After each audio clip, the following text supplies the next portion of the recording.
Hello and welcome back to our channel. So today in this video we are going to discuss about how you can sell your stocks on Webull investing app.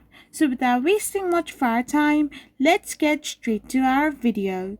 So to sell your trade or to close your trade, all you need to do is simply go and open your Webull app. So once you open it, you will end up in this kind of interface.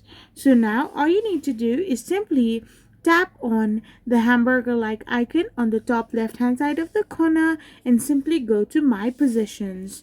So under the positions tab, you will find a list of securities or ETFs you own. So as I don't have anything, I won't be getting any of the list. However, if you have something or if you own some stocks, then it will appear in this section of Webull. So once you're here, simply choose the security you want to sell.